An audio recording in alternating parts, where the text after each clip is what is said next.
This is good. शायद अब मेरी आवाज़ आ जाए लोगों को अच्छे से।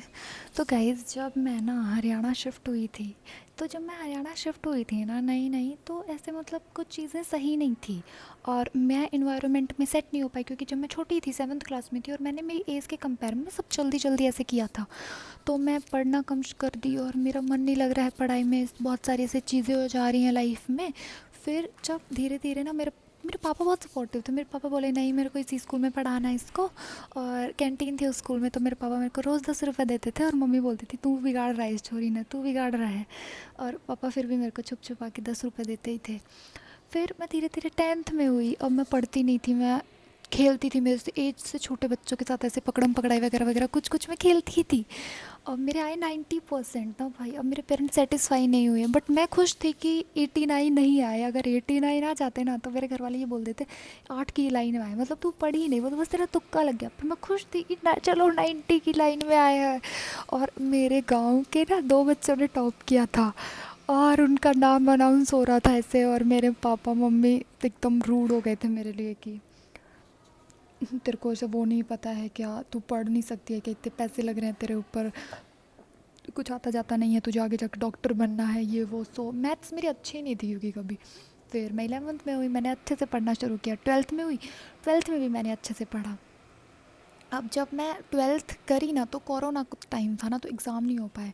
अब एग्ज़ाम नहीं हुए हैं तो ये हो गया कि ये तो अब क्या पता कौन बच्चा कितना पढ़ा, एग्ज़ाम से पता चलता। अब एग्ज़ाम हुए नहीं, तो मेरे पेरेंट्स से बोला कि चल तेरे को नीट की कोचिंग कराएंगे ना अब तो।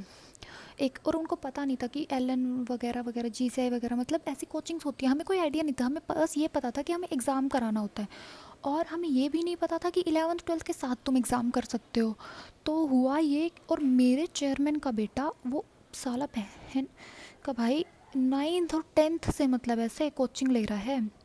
और मेरे मम्मी पापा उसको 11th में जाके बताए कि हम इसको डॉक्टर ऐसे बनाना चाहते हैं। उस कुत्ते कमीने ने ना एक बार भी नहीं बोला कि भाई 11th और 12th के साथ फाउंडेशन करा सकते हैं। गांव में लोग हैं भाई, हम हमें नहीं आइडिया था ऐसा कुछ होता है। और मेरे को लिटरली इतना बुरा लग रहा था ना उस टाइम, जब मेरे को पता चला ये चीज़, तो मेरे को इतना हर्ट हुआ यार। काश मैं फाउंडेशन कोर्स से होती, काश। और फिर भी उसके लड़के का सिलेक्शन नहीं हुआ by the grace of God, और वो प्राइवेट से कर रहा है। मैं किसी का बुरा नहीं चाहती हूँ, पर मैं ये बोल रही हूँ कि भाई तुम भी किसी का बुरा करके खुश नहीं रह सकते हो। तो उन्होंने मेरे को नहीं भेजा, और मैं यहीं पे थी, उन्हीं की स्कूल्स में पढ़ रही थी ऐसे ही। तो जब मैं 12th में हुई ना, तो भी कुछ कास्टिज़म वगैरह की वजह से मेरे साथ इन लोगों ने चीटिंग करी। Then it's okay. फिर जब मैं 12th में हुई, तो मेरे को लगा कि मेरे को नीट नहीं करने, मेरे को पढ़ाई में जाना ही नहीं है, क्योंकि मैं उसने बहुत सारे इन्फ्लुएंसर्स का फॉलो वॉलो करती थी। तो मेरे को लगता था ओ माय गॉड, इनकी लाइफ तो कितनी अच्छी है, मेरी लाइफ तो एकदम वैसी नहीं है, मैं तो बड़ी गरीब हूँ भाई इनके कंपेयर में।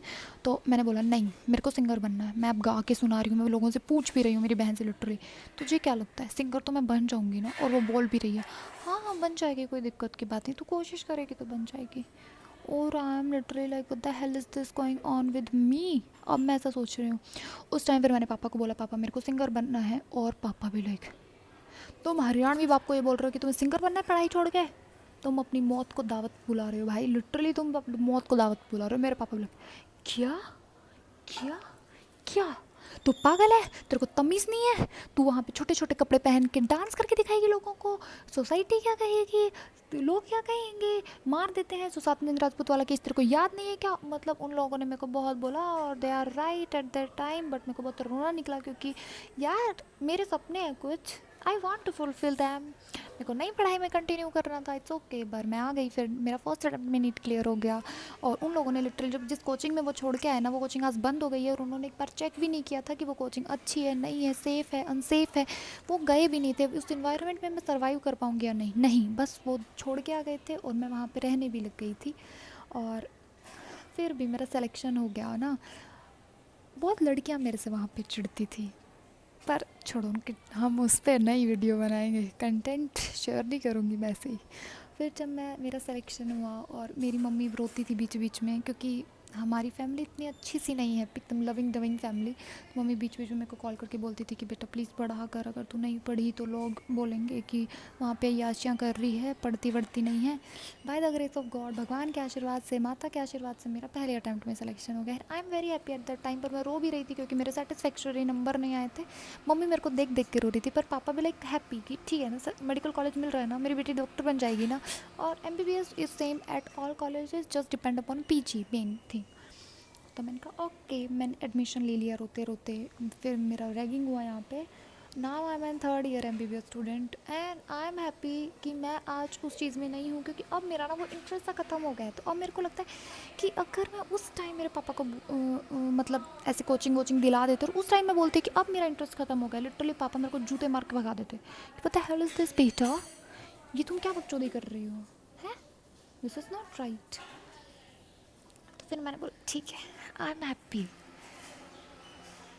पर मैं ये बोलना चाहती हूँ कि और जो भी लोग ये वीडियो देख रहे हैं ना, तुम्हारे पास कोई फ्रेंड्स नहीं है ना, तो तुम यहाँ पे गॉसिप कर सकते हो। I am literally doing gossiping with you guys, because thank you so much for listening me, for not judging me.